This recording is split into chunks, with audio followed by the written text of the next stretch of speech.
And blessed to be with you, Kevin Miller in the morning, KIDO Talk Radio. Phone numbers 580-5436, 580-KIDO. Don't forget the KIDO Talk Radio app where you can sit back and take us anywhere, even if you're on the border. And joining us now, our great friend David Ray. Dave Ray, the pride of the Buckeye State, although now he lives in Washington from, well, where he works for the Federation for Americans for Immigration Reform. That hold their feet to the fire that bring us in every year. Dave, good morning. Hey, Kevin, how you doing, buddy? Go Buckeyes. Go. Got to get that in there, even though I haven't lived in Ohio for 30 years. Wherever you are, and whenever you meet somebody from Ohio, I always say Ohio, where all good things come from. So, yeah, we're both refugees from the Buckeye State, aren't we? Exactly. So let's talk a little bit about just the influence that you guys are seeing down there of what's going on at the border. You're there. You're our live eyes and ears. What's going on? Right. So, we're in McAllen, Texas, which is really at the very southern tip of Texas on the border with Mexico. This is really the epicenter of the influx during the summer months. By southwestern border terms, this is relatively cool weather here. It only gets up to 105 as opposed to, the Arizona border where they're up to 115 or 120. But we had a really nice tour yesterday. Had a meeting with the Border Patrol agents. The lead agent gave us an overview of what the situation looks like in the southwestern border, and I kind of pressed them on their views of the current situation and if it was getting better or worse. And then they took us on a tour of the detention facility, the same facility that Nancy Pelosi toured earlier, this past weekend, and got a chance to see firsthand and without the biased view of the mainstream media reporting on it, what's actually going on in these centers and how people are being treated. So it was very eye-opening and something I'm happy to talk to the American public about. Well, give us your thoughts. Well, in terms of the overall situation, the Border Patrol was, I pressed them on this, apprehensions have gone down from a high in May, this past May of 144,000 along the whole southwestern border to the July numbers being 82,000. That's certainly an improvement. Our numbers are still really double what they were, several years ago. So we have a ways to go, but the numbers, they want to watch apprehensions for the next 6 months before they make any decisions. But right now, I would say they're cautiously optimistic. What I found so much more eye-opening and honestly disheartening was a tour of the detention centers. First of all, the fact anybody who would call these Nazi concentration camps is purposely using such inflammatory rhetoric and disparaging the good men and women of the Border Patrol. It's really unconscionable. These are nice facilities that are used to hold people for a very temporary period, 3 hot meals a day, showers, washer-dryer facilities, 24-hour medical care. You're rushed to a hospital if anything's wrong with you. There's a doctor there on site. But what was really disheartening, Kevin, is there was a giant room that was full, probably 80 men or so, 20s and 30s, who each had a small child with them. And then right next to them was a giant room with women, probably 80 to 90 of them, 20 to 30 years old, and they each had a small child with them. And the Border Patrol agent in charge explained to us that every one of these men and women in both of these rooms had previously been caught coming into the United States and were alone or without children when they came in and were sent back home. And so this time they came back with a child in tow, knowing that they couldn't be sent home. And so what we were looking at was a really disheartening but honest example of people who are gaming the system and getting away with it. They knew what they were doing. They have no intention of, if they're filing asylum claims, they very very unlikely that they will follow through with that claim. They want released into the United States so that they can work. And, their kids are going, one of the Border Patrol agents asked one of the gentlemen in the room who was there with the young kid, what are you going to do once you get to wherever you're heading in the United States and you go into work? Who's going to take care of your 4-year-old every day? And the guy just kind of shook his shoulders like it wasn't his problem. And so it's sad because we've really set up a system whereby people who aren't supposed to, who could otherwise wait their fair turn to come into the United States or apply through legal means are incentivized to thumb their nose at the law and to jump the border and to get away with it. And, what kind of long-term situation are we putting these kids in?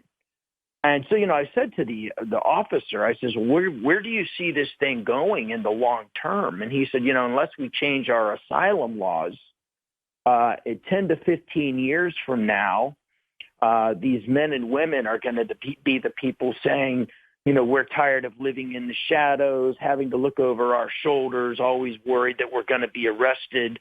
We deserve to be legalized. And the children are all going to be in their 20s and 30s, and they're going to be the next set of dreamers who say, we came here through no fault of our own, brought here by our parents, and now we deserve to be legalized. So anybody who thinks that we can legalize the current set of dreamers, which is as many as like 3.5 million to 4 million people who came here as children, you're fooling yourself. This is an ongoing process. People are using these loopholes as a way to not have to deal with the legal immigration system, to get into the United States and then to thumb their nose at our laws. Dave Ray joining us from FAIR from McAllen, Texas. Kevin Miller in the morning, KIDO Talk Radio.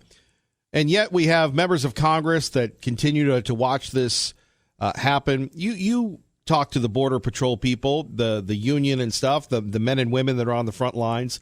How are they holding up? And we can't wait to see them and talk to them and get the real story from them next month, thanks to FAIR, when we go to Feet to the Fire. What are they saying about this wave after wave of these folks coming in? Well, first of all, they are not able to do the job they trained to do and were hired to do. They've turned into nannies, people who do diaper runs and people who take care of children and people who, move people from one cell to the next so that they can eventually be released. The sad part is that the eyes that should be on the border watching to make sure that illegal narcotics and criminal aliens aren't getting in are being used to just round up hordes and hordes of people who shouldn't be coming here in the first place. And the morale is low. One guy said it to me, it was on the ground right now. It was so low. And they said, a lot of these politicians, they come in and they're all smiles and thank you for the job you're doing and thank you. And then they go outside the facility and hold a press conference and, just use scathing rhetoric about everything that's going on. When Democrats say this is all preventable, what that is, that's code for you should just let these people in and not bother them and just let them walk in. There should be no detention. And if the president did that, we would honestly be allowing in hundreds of thousands of people who we had no idea who they were, what their criminal records were. And there are people coming in with criminal records that the Border Patrol is intercepting and sending home. And so there's really no way to get through this without some sort of detention facility so that we can sort out who is who, why they're here, send back those who don't qualify to be here, and then, release, unfortunately, those who do. Even though they're never going to follow through with their asylum claim, or 10% of them are going to end up getting political asylum. All the rest will live here illegally. But it was you could see the discouragement in the eyes of the Border Patrol agents. They believe in their mission. Kevin, in the last several years, the Border Patrol has been able to seize or capture enough fentanyl coming into the United States to kill every man, woman, and child 3 times over in our entire country. There's a real threat at the border. And if Americans don't realize it, then they're not paying attention. And as long as our Border Patrol is being forced to act like nannies, and we have this asylum process, this asylum abuse going on, this is going to continue. And I honestly couldn't tell them that I thought anything would change prior to the election, because in order for asylum laws to be changed, you're going to need to get a few Democrats on board. And I don't see the Democrats willing to give President Trump a win on immigration going into the 2020 elections. Do you? You're right about that, David. And the idea of the fiscal cost of this fentanyl stuff is crazy. I don't know if you caught, I believe it was the 60 Minutes story where they had actual fentanyl. They had a doctor standing by. They had everybody gloved and ready to go. And even just touching the outside of the bag, they were concerned, even though Steve Croft and the other guy, or Scott Pelley, were gloved up. This fentanyl is scary. This fentanyl is dangerous. And now it's coming in unfettered. And it's deadly. But I mean, the fact that we have enough in the country already to kill every one of us 3 times, that should startle somebody. I mean, it makes me very uneasy. And that's what we know about coming in. That's what we've intercepted, with a lot of our Border Patrol not even being on the border right now. So it is a quite scary thing. Good piece of news is that Lindsey Graham has a bill that is moving through the Senate that would have all the necessary asylum reforms in place. Can he find Democrats who will go along with it? I don't think that's likely, but possibly it's hopeful. And that would actually nip this entire situation in the bud. Also, the president's new deal with Guatemala, whereby people who pass through Guatemala have to ask for asylum there. That might do a lot to help this problem. And that agreement should take effect soon. But the president cannot change the laws, and the laws of the nation. The president does anything to, he manages around the edges of it, but you can't really make any changes to U.S. law without Congress, and you really can't get Congress to work along with you with Nancy Pelosi in charge. Dave Ray joining us from FAIR, Federation for American Immigration Reform. We will see him next month. Thanks to them sponsoring our trip. Hold your feet to the fire. Hold their feet to the fire. We'll get you out on this one, my favorite Buckeye. What about the Republicans? We had both houses, or not, you're nonpartisan, but the president had both houses of Congress. That didn't happen. Yeah. So how big of an issue will this be in the upcoming House races and Senate races in 2020? Well, President Trump definitely needs a Republican Congress back if he's going to have any chance of getting positive legislation on immigration passed. But, honestly, there's nowhere for Paul Ryan to hide. Paul Ryan could have pressed a bill through the House of Representatives. He had a majority. He could have put a bill through that closed these asylum loopholes. The Republican Party is split. You've got your people who are concerned about the national interest and about U.S. sovereignty and about public safety. And then you have your Wall Street globalists who think, more people means more widget making, and the bigger the country, the better, and that immigration is nothing but good. And I think Paul Ryan falls in that latter camp. There was zero leadership from him on immigration. He never put any real effort behind any of the immigration bills that they tried, that even the Goodlatte bill that had some really good language in it. And so, the Republican Party had its issues in the president's first 2 years. Hopefully, if they win the House of Representatives back, it'll be with leadership that shares the president's views more than Paul Ryan did. Well, David, be careful down there. We appreciate you reporting for us this morning. Sure will, Kevin. Great talking to you, my friend. Go Buckeyes, and I'll see you in September. Yes, sir. Take care, Dave. Thanks. Thank you. All right. Coming up next, more on the border and what happens when you lose it. Kevin Miller, KIDO Talk Radio. And living the dream. Hey, here's a new one. CBD industry expands into Boise. Well, and I guess a group of Republican lawmakers are getting ready for a town hall meeting next week to discuss what the people want to talk about. You don't really need to do that. You need to just listen to this program. And we appreciate our elected officials and their service, but quite frankly, their performance seems to be not measuring up. No, it's interesting to say, hey, we want to hear from you, but look, obviously doing something about property taxes forcing people out of their homes, the grocery tax repeal that they did not deliver on. Now, I know Max sometimes will blame the governor, but look, that's why we have, 3 co-equal branches of government. And maybe it works differently in Idaho. Maybe Brad Little, who was a master of the Senate with his years as lieutenant governor, I believe before that he was a senator, right? Brad Little, a guy that works under the radar, forging real relationships, said Mike Moyle, said to Senator Hill, Representative Moyle, want to be correct with their titles, they've earned them, this ain't going to happen.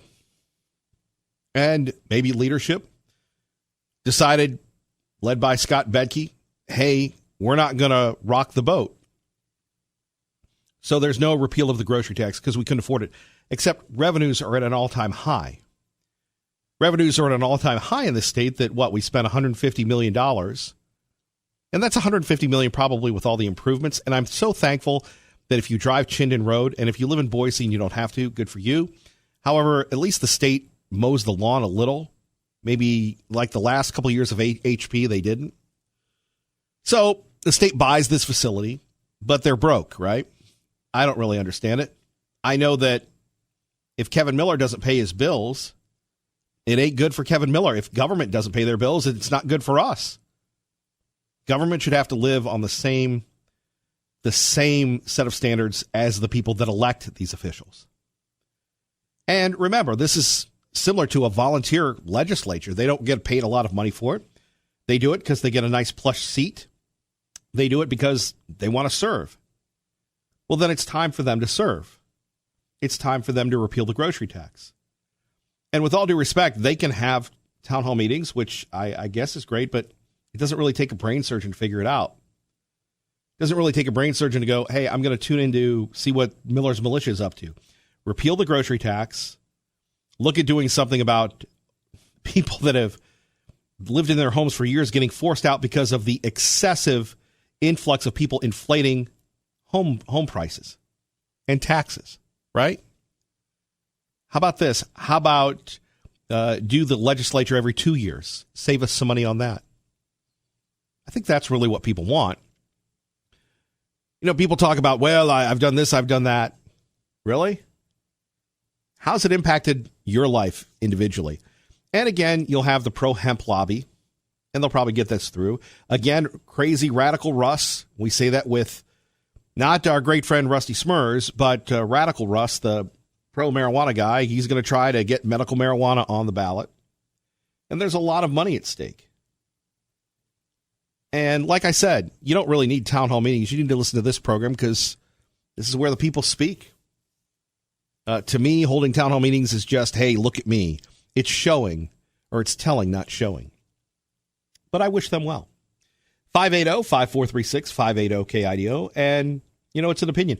Not everybody agrees with me. Not everybody agrees with you. That's what makes America great. Traffic and weather together. Let's get you to work. And let's hear what you have to say.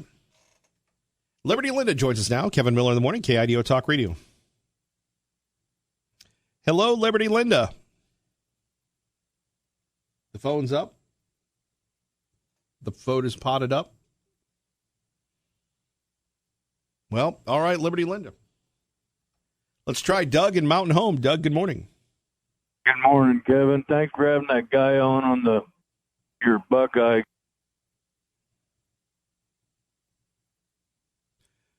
Okay.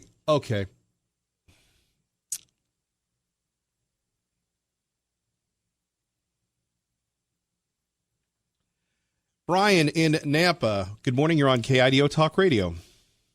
Hey, let's do a sound check first, just to make sure you can hear me. Yeah, don't answer the phone, Jared. We'll just go with it. Okay, go ahead, Brian, please. Did you play chess? Have you ever played chess? I have in the old days. Do you understand the principle of sacrificing pawns to set up your enemy so you can win? I do. I see it all the time. We see it with the Clintons. Yeah. So this guy on the border, I'm a little concerned based on what he's saying. Is my experience, anyways, is a criminal or a politician will, sacrifice the pawn for what they really want. So he basically said they're sacrificing children and men. They're bringing these families in and overwhelming our security. What's really coming across the border that's the bigger deal that the cartel wants through our country? And that just, I don't know, that's alarming to me, Kevin. I know in the criminal games they play that they'll cause a distraction in a prison or a scene to distract the guards, and then they'll do a hit or some other crime or something they want to get away with. I guarantee you the cartel knows that trick. The cartel knows all the tricks. That's why they're the cartel. Right. And our politicians are letting this happen. And right. I mean, they know this. They play this game in politics. Hey, so, Brian, you want to hang on for a minute? Yeah. Okay, we're going to get back to Brian in a minute. And more of your calls, your thoughts. Kevin Miller, KIDO Talk Radio. Good morning, Maggie. Heidi ho, blessed to be with you. Let's get back to Brian in Nampa. Brian, good morning. Oh, hey, Kevin. We were talking about chess and checkers and the devious cartel. Yeah, so we all know that Mexico has huge gun laws. Does the cartel have fully automatic weapons? Yes. Okay, so we know, based upon what your report just said, that they're using kids and maybe even parents to overwhelm our border security, and that's a game they're playing to get more stuff through. What do you think they're getting through other than drugs? Violent criminals, weapons? I'd say terrorists. Yeah, and it's like, and I'm going to go off on Biden again this week. He's out there pounding his chest saying, you don't need an assault weapon. Well, excuse me, Mr. Biden.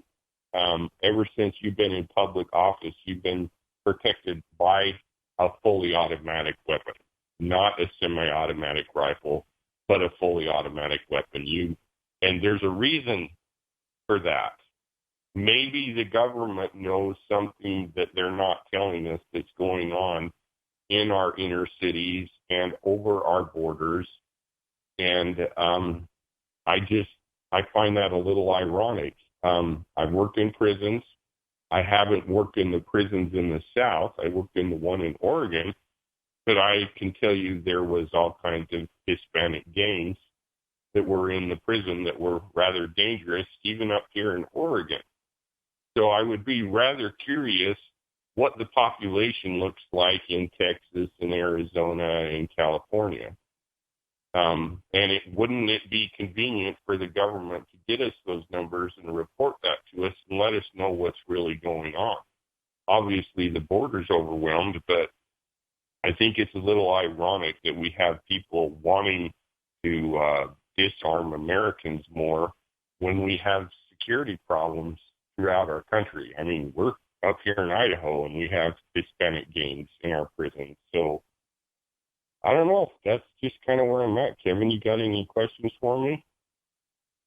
I would say, why don't we hear more about these gangs?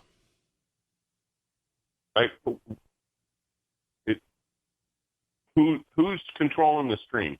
Who's the puppet master? Who's the king on the chessboard? Yeah, why? I don't know. Is it because people are afraid to speak out of what's going on because they'll be called a racist?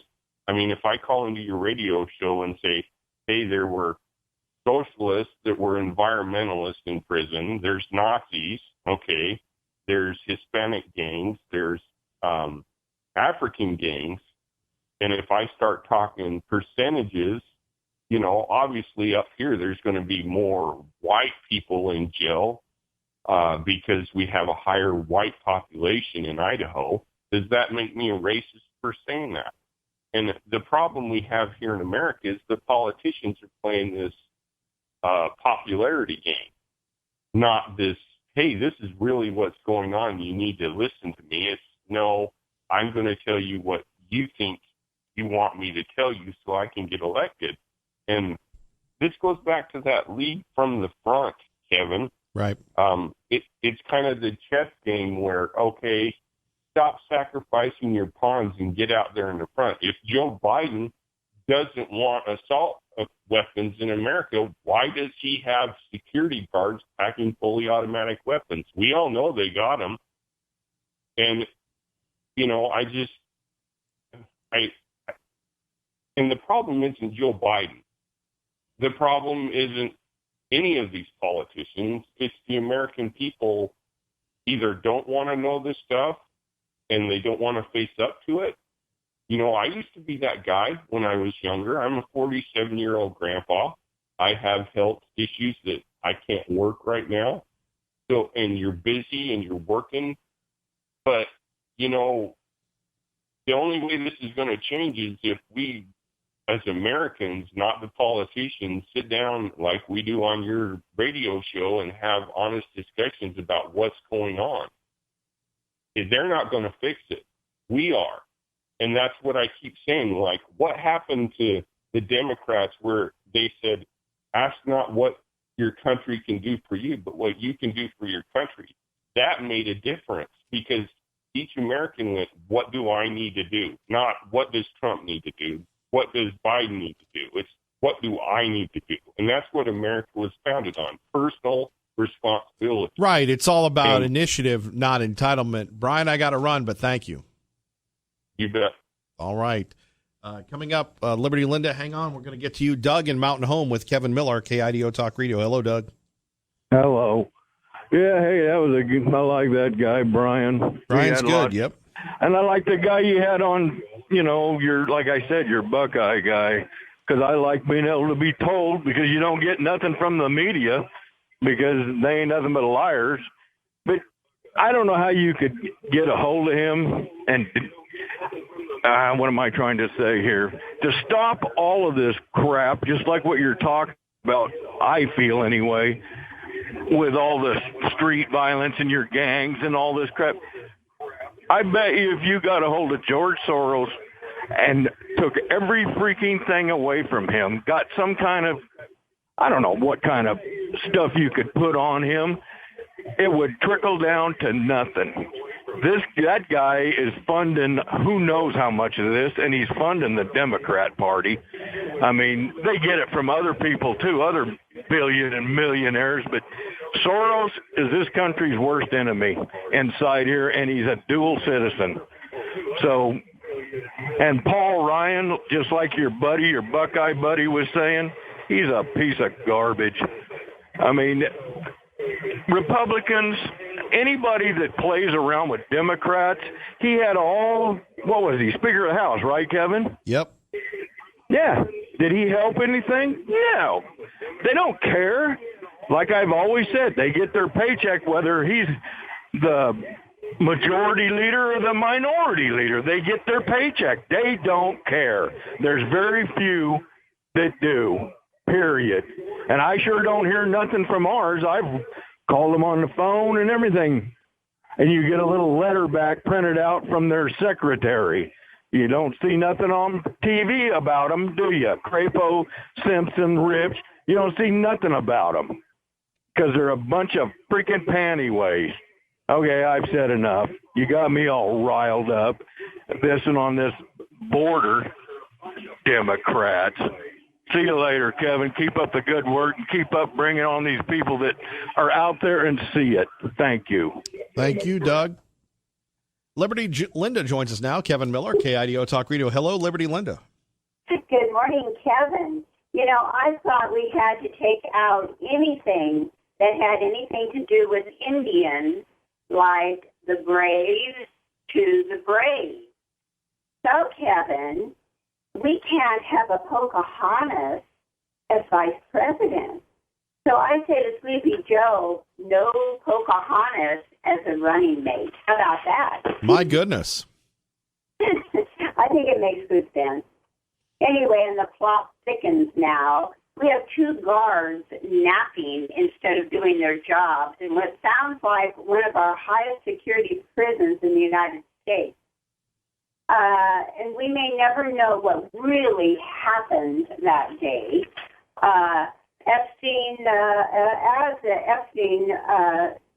perhaps he's on an island in the South Pacific sipping on a drink. Well, you see, that's your theory, that you think that Epstein got away with it. See, I think they got him. Now, you and I disagree on that, but you believe. No, I don't disagree with you, because I think it's one or the other.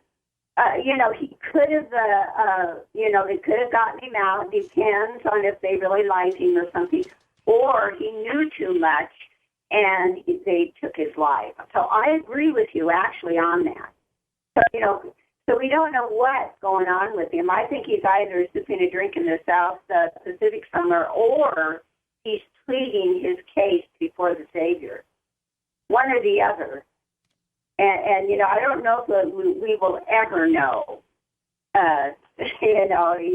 We just don't know if we're hearing truth from that or not. So, let's see what happens from day to day on that. And I thought when buying a gun, you have to have a background check. Isn't that true? Yeah. It is true. They would know if a person has a record or anything before they sell a gun to someone. I think a gun is a good thing to have for protection.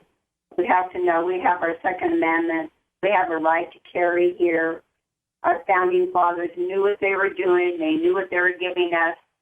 And so let's keep it as it is. That's what I say. And let's keep the Kevin Miller Show as it is as well.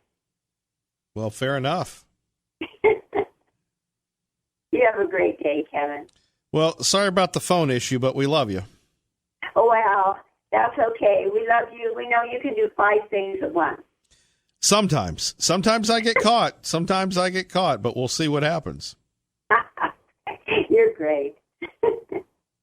Well, God bless you, Liberty and Linda. Take care. Thank you, Kevin. You too. Thank you. Bye-bye. Bye-bye. Max in Garden City with Kevin Miller, KIDO Talk Radio. Good morning, Max. Good morning, Kevin Miller. I guess I want to harp on this immigration situation at least one more time.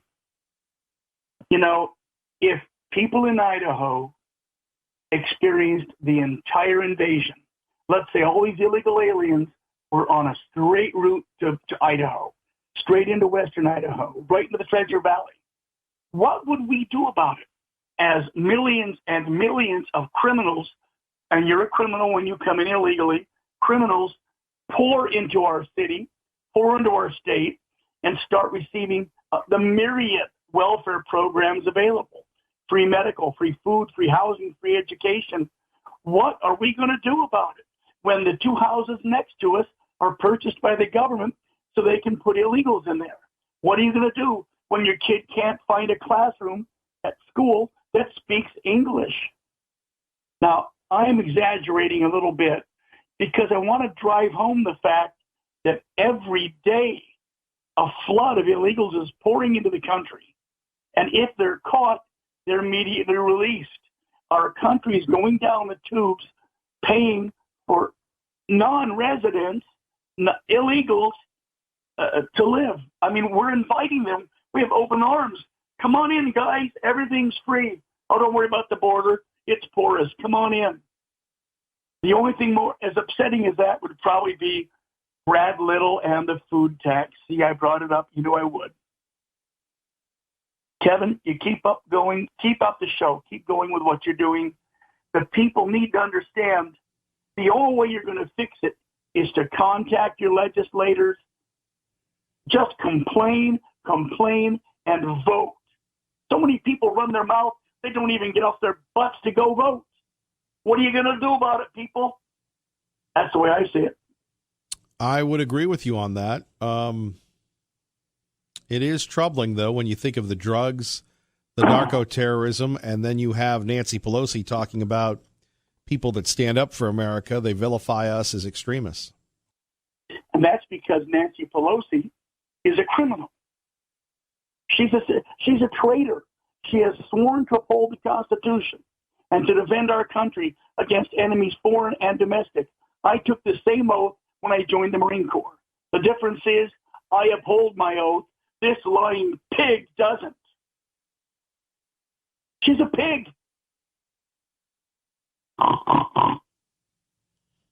In case you wondered what a pig sounded like, everybody. Well, you want to know what a pig sounds like? Listen to Nancy Pelosi. Kevin, you keep up the good work, and I'll continue to listen. Max? And maybe you'll get back to me. Oh, I don't know. We'll see about that. Well, one day, look, we're overdue for a lunch, brother. So, and I will make it happen. I'm going to hold you. Everybody, all of you out there listening, you hear what I just said? Yes. I got the guy on radio. That's right. Make it happen. Just call me better late than never. Yes, that's me. Yeah, but, too late, and I'm going to be dead and rotten in my grave. Make it happen.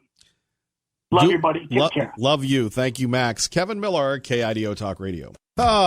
Living the dream. Kevin Miller in the morning. KIDO Talk Radio. Phone numbers 580-5436, 580-KIDO. And do want to thank David Ray for joining us earlier in the hour, live from the border, basically telling us how overwhelmed the Border Patrol people are. They've been turned into nannies, and people bringing their kids or other people's kids just so they can get into the country. We're not hearing that from the Democrats. We're not hearing that from the libs. We're just not hearing that, right? Which is troubling. We'll get back to that. But other news, we have this issue involving the medical marijuana folks. Maybe we'll get into that next hour. It's been a while, and I know some people go, Kevin, you've turned me off because you're not pro-pot. You want to make the decision for everyone. No. And in Idaho, we do things the Idaho way, and I'm still learning the Idaho way after being with you 10 years next week, but who's counting? Coming to you as a broken individual, thanks to, well, the actions of myself. I could blame Obama. I could blame everybody but me, but I'm not going to be a hypocrite. Coming here to this great state where I met my wife and have a beautiful wife, beautiful family, and very blessed to be a part of this great community. And I will be here regardless of whatever the corporation decides here. And I always say that because you never know. You never know what's going to happen, right? How many times have we said, I wish I would have known? Well, it's like the Bible says, coming in like a thief in the night. We don't know. But one thing we do know here is we have an opportunity to make a difference, an opportunity to influence the lawmakers. Now, again, the lawmakers are, getting ready to get rolling. It's only August. And you wonder why people are, and maybe I'm just a cynic, why people are getting ready for these things. Well, it's going to be an election year. And I think that if you want to be reelected, item number one, as we, not anybody else, urge the lawmakers to do, is repeal the grocery tax. Repeal the state's grocery tax. And then please don't give us a committee. Take a look at what we're going to do to fund this growth. The state passes it on to the county passes it on to the cities pass it back up to the state. It's very frustrating. We're not going to have a great place to live unless we take care of it, right? At 580-5436, 580-KIDO. More on that in a minute. KIDO Talk Radio, time to get you to work safely and on time. Larry Gebert. No, that's interesting. Larry Gebert doesn't have a nickname, Flat Larry or whatever. Larry the Heat Gebert. If anybody's the heat in the Treasure Valley, it's got to be Larry. All right, back to other issues at hand. 580-5436, 580-KIDO. School is getting ready to begin across the Treasure Valley.